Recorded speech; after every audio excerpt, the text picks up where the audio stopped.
sudah saat kami dari grup Pak untuk melakukan pengamatan mengenai permasalahan yang terjadi pada lingkungan kami. Nah, kita kira-kira mau lakukan apa sih hari ini, Pak? Oke, kita nanti mau ke BKT dan juga di RDF. Rorotan. Wah, pasti seru banget ya. Oke, langsung aja ke lokasi. Sebelum itu, kita akan melakukan sedikit perkenalan dulu nih, Pak. Oh ya, benar. Saya Medi Sergei Santoso, absen 20. Saya Warnai. Saya Stefanius absen 8. Saya absen 12. Saya Karisma absen 3. Yang tadi absen 24 ya. Ya, itu dia. Langsung aja ke lokasi. Ayo.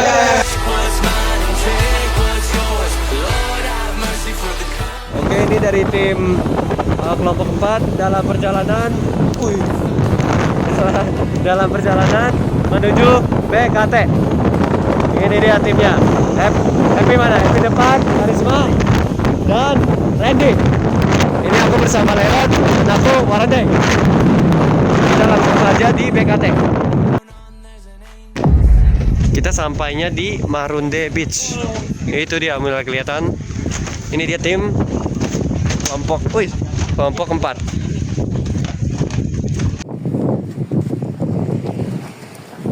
Oke teman-teman semua, setelah perjalanan yang cukup jauh, kami telah sampai di Pantai Marunde. Kami datang ke sini untuk mengamati dan melihat lingkungan sekitar dan mau menanyakan warga di sekitar sini. Langsung saja kita tanya. Halo Bapak Ibu, permisi, mohon maaf mengganggu waktu sebentar. Kami dari tim SMA Santo Yosef ingin meminta waktu Bapak Ibu sebentar untuk kami wawancarai mengenai BKT. Apakah Bapak Ibu bersedia? Oke. Jadi izin duduk ya Pak Bu. Jadi kami ingin mewawancarai mengenai yang pertama adalah menurut Bapak dan Ibu, apakah kondisi kebersihan pantai di sini sudah baik atau masih banyak pertimbangan? Kalau sudah baik, mengapa? Atau kalau belum baik juga mengapa? Cukup baik.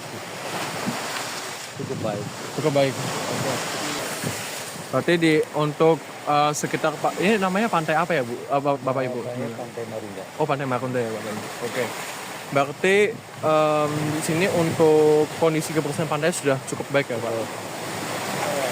Terus juga di sini ya jenis pencemaran yang ada di sini itu apa ya Pak? Kayak sampah-sampah sini Paling plastik. sampah plastik aja yang gini-gini ini kan ini pembuangan dari sini mungkin ya, bukan dari tempat yang lain. Pembuangan nyampah di sini, buangnya sembarangan di sini. Jadi nggak dari orang lain, pokoknya setiap yang kunjung di sini pasti buang sampah. Jadi warga-warga sekitar sini itu suka banget tempat membuang sampah langsung ke laut ya Bang? Oh ya betul Pak. Berarti untuk saja ini mencemari hal ini mencemari lingkungan sekitar kita, terutama untuk laut. Mengingat laut ini susah untuk mendaur ulang sampah. Dan pertanyaan selanjutnya Pak, apa sih penyebab utama terjadinya pencemaran di pantai ini menurut pendapat Bapak dan Ibu? Ya bikin ini aja, bikin apa? Jelek gitu kan, bikin nggak bagus gitu kan. Berkata pada tempat sampah, cuman ada tempat sampah buangnya ada, memang ada. Iya Pak. Yang tempat sampah, dia ngeratin dia semua. Ya ini kan kita buang sampah nih, nanti terbang sini sendiri, soalnya anginnya ke sini. Kita membuang sampah, makanya kan otomatis buang ke sini kan. Betul. Jadi anginnya tetap ke sini, jadinya ntar kalau nggak sampah ya beresin di keluar. Oh jadi misalnya kita udah buang sampah ke laut nih Pak, jadi sampah itu balik lagi ke dia Kan anginnya ke sini gitu kalau dia. Betul Pak, betul. Ya, terus menurut Bapak nih, kira-kira apa nih dampaknya dari pencemaran lingkungan ini, seperti bagi nelayan di sekitar sini, terus bagi pemancing ikan? Kalau masalah itu nggak ada masalah. Kalau kan air kan banjir nih, paling mancingnya di sini. Banjir airnya limpah ke sini. Ini kan lagi surut nih. Nanti kalau lagi pasang larinya airnya ke sini. Ini pada mancing di sini. Oh air kan bisa sampai sini ya Pak? Ya bisa. Ini lagi surut di sini. Lagi surut ya. Kalau lagi surut di sini, pasang pasti larinya ke sini airnya. Tapi nggak banjir di sini nggak. Nggak banjir. Larinya ke sana. Kan itu ada sambungan di situ. Kemana ya? Jadi orang pada mancing bisa jalan ke sana jalan. Kalau banjir nggak bisa. Oh kalau banjir nggak bisa ya Pak? Nggak bisa. Banjir kata orang Thailand. Gitu. Kira-kira kalau meluap-meluap gitu atau banjir gitu pas lagi musim kapan Pak? Tergantung lagi air pasang aja. Oh, iya. Apalagi air hujan ya kan, hujan pasang lagi. pasti larinya ke sini, penuh di sini. Cuman warga sih nggak ini. Oh iya, Pak. Oke, Pak. Dan untuk pertanyaan terakhir, apa sih upaya yang sudah dilakukan oleh masyarakat atau pemerintah untuk mengurangi pencemaran di pantai ini? Pencemarannya udah itu aja, nggak ada apa-apa sih sebenarnya. Cuman banjirnya di sana, pokoknya air pasang aja itu aja. Jadi sampahnya udah kesini semua. Ini kan sampah banyak banget. Iya, sama Pak. Tapi kalau pasang larinya ke sini. Jadi orang-orang pada bisa mancing, tapi kalau nggak mancing kan surut gini kan, jadi bisa mancing di sana, bisa jalan kaki sama. Tadi nggak bisa jalan kaki, pada banjir ini nggak bisa. Bisa mancing di atas gini aja. Terima kasih Bapak dan Ibu yang sudah bersedia kami wawancarai. Kiranya kami dari tim Santo Yosef bisa mempelajari lebih lanjut mengenai dampak atau permasalahan yang terjadi pada lingkungan sekitar kita, supaya kita kedepannya bisa lebih peduli, lebih untuk mencegah terjadinya sampah-sampah yang bertebaran di laut. Terima kasih Bapak Ibu. Di sini kesimpulan tadi bisa kita ambil dari interview kita dengan orang sekitar sini, memang banyak orang-orang yang membuang sampah di sekitar sini, orang-orang yang di daerah sekitar sini, seperti sampah plastik, sampah rumah tangga, dan lain-lain. Akan tetapi untuk dampaknya itu nggak terlalu signifikan katanya.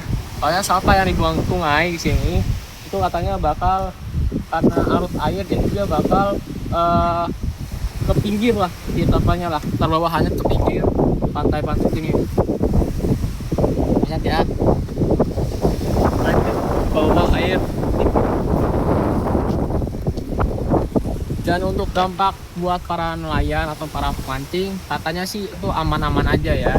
Tadi kita lagunya karena sampah-sampahnya hanyut ke sini, jadi ya gitulah. Oke, sekarang kita balik di sekolah Santo Yosef. Tadi ada masalah waktu kita mau masuk RDF.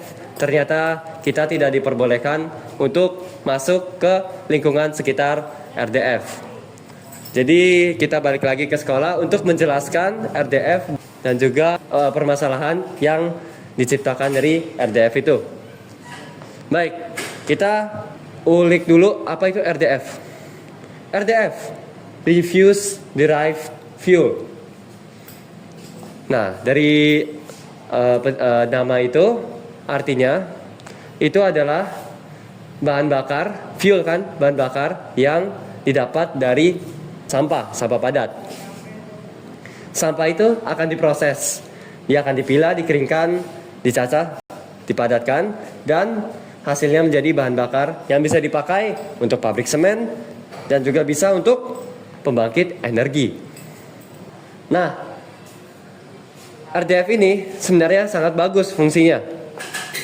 Dia akan mengurangi sampah di TPA yang menumpuk, dan dia akan memakai sampah yang tidak berguna ini menjadi memiliki nilai ekonomi.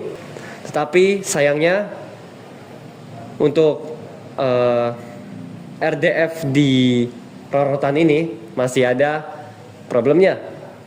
Warga sekitar JGC mendemo untuk RDF ini.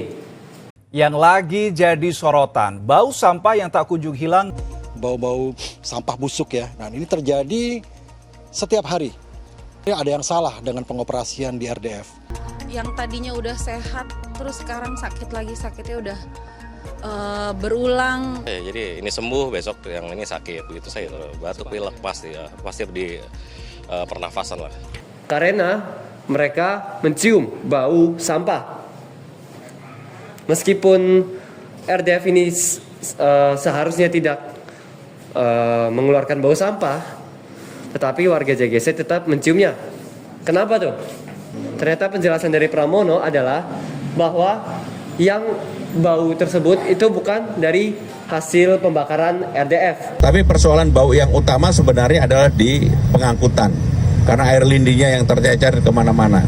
Sehingga dengan demikian kemarin kami sudah rapat secara khusus, saya sudah minta sementara ini untuk komisioningnya tidak lebih dari 750 ton per hari dan digunakan dump truck yang baru. sehingga memunculkan bau busuk yang kami juga cium waktu di jalan.